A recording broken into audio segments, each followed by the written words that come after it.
Então, meninos, vamos revisar aqui os conteúdos estudados no segundo trimestre. Vão ser conteúdos fundamentais para a realização da nossa provinha. Então, nós vamos começar a falar aqui do nosso gênero textual, tá? Então, nós vamos falar sobre notícia. Afinal, o que é uma notícia? Como a notícia é composta? A notícia é um gênero textual jornalístico e não literário. Ou seja, eu não vou pegar um livro de notícias para ler. Ele é informativo, né?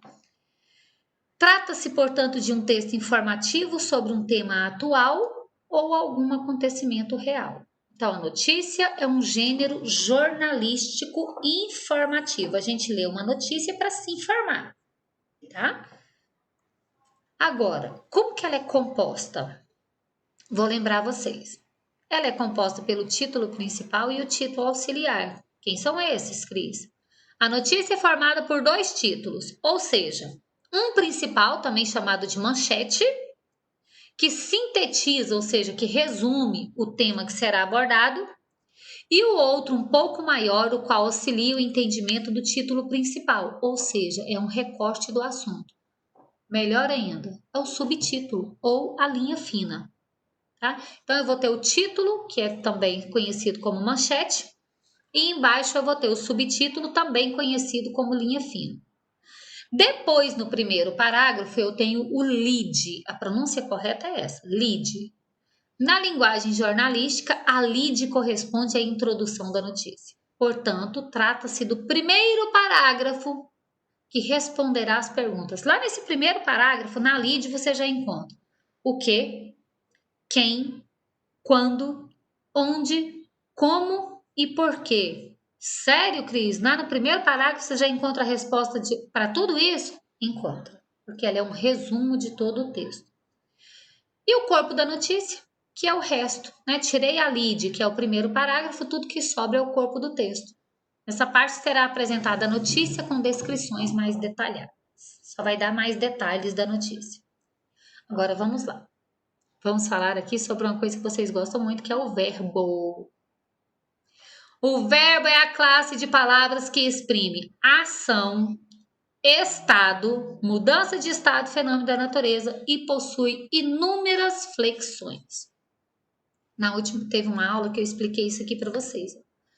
Flexões. Flexiona é que muda. O verbo ele muda o tempo todo, tá? Então o verbo é uma palavra que possui flexões, ou seja, que possui mudanças. Quanto aos modos verbais, eu tenho o indicativo, que indica certeza, subjuntivo e imperativo. Indicam as maneiras como os verbos expressam. Então, indicativo indica certeza, subjuntivo indica dúvida, imperativo indica ordem ou pedido. Lembrando vocês também, os verbos são classificados em verbo da primeira conjugação, terminados em ar. Verbos da segunda conjugação, os terminados em er e or. E os verbos da terceira conjugação, os terminados em ir. Agora aqui, não se assustem com o tamanho. A estrutura dos verbos consiste em um radical, que é aquela parte do verbo que não muda, que é a parte que geralmente se mantém fixa, no caso dos verbos regulares. A vogal temática, que mostra a conjugação do qual o verbo faz parte, conforme apresentamos anteriormente, e a desinência, que marcam gramaticalmente o tempo, o modo, o número e a pessoa. Como assim, Cris? Vamos olhar aqui com a professora. Olha aqui um verbo regular. Como é que eu sei que esse verbo é regular? Vamos analisar aqui comigo? Ó, vou pegar a canetinha e vamos aqui. Eu vou conjugar esse verbo em todas essas pessoas aqui do discurso. Ó, lembra das pessoas do discurso? Eu, tu, ele ou ela, nós, vós, eles ou elas. Sempre nessa ordem. Vim aqui e conjuguei o verbo brincar. Eu brinco, tu brincas, ele brinca. Nós brincamos, vós brincais, eles brincam. Tá no presente do indicativo. Notem que essa parte aqui, ó, brin, ela se manteve aqui em todos os verbos conjugados em todas as pessoas do discurso. Manteve igualzinho, não manteve, gente? Ó, Olhem aqui.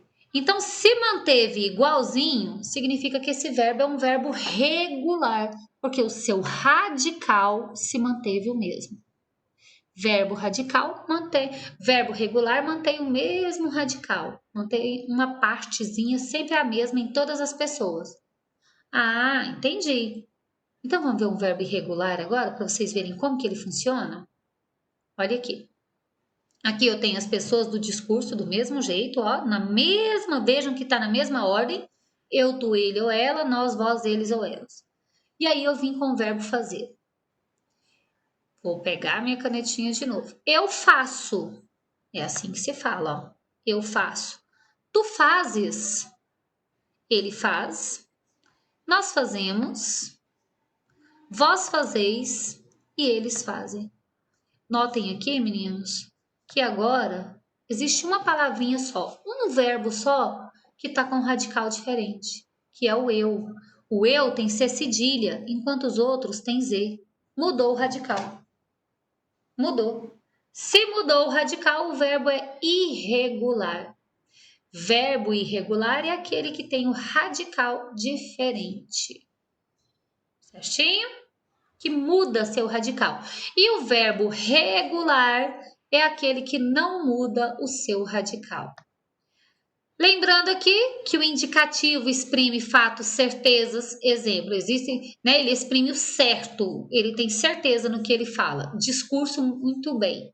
Tem certeza, ó, eu falei para vocês, discursa muito bem. E o subjuntivo indica dúvida, desejo, possibilidade. Exemplo, talvez discurse bem esta noite, talvez, não tenho certeza. E o imperativo exprime ordem, pedidos. Discurse com ele. Dei uma ordem. Então é imperativo. E aqui, dos tempos verbais, né? O indicativo, ó, o indicativo, aquele que indica uma certeza, ele pode estar no presente, no pretérito, né? O pretérito perfeito, que é o passado concluído. O pretérito imperfeito, que é aquele que ainda não foi concluído. O pretérito mais que perfeito é quando tem que ter uma ação no passado e a outra também no passado. Futuro do presente, que é o futuro que nós conhecemos, e o futuro do pretérito.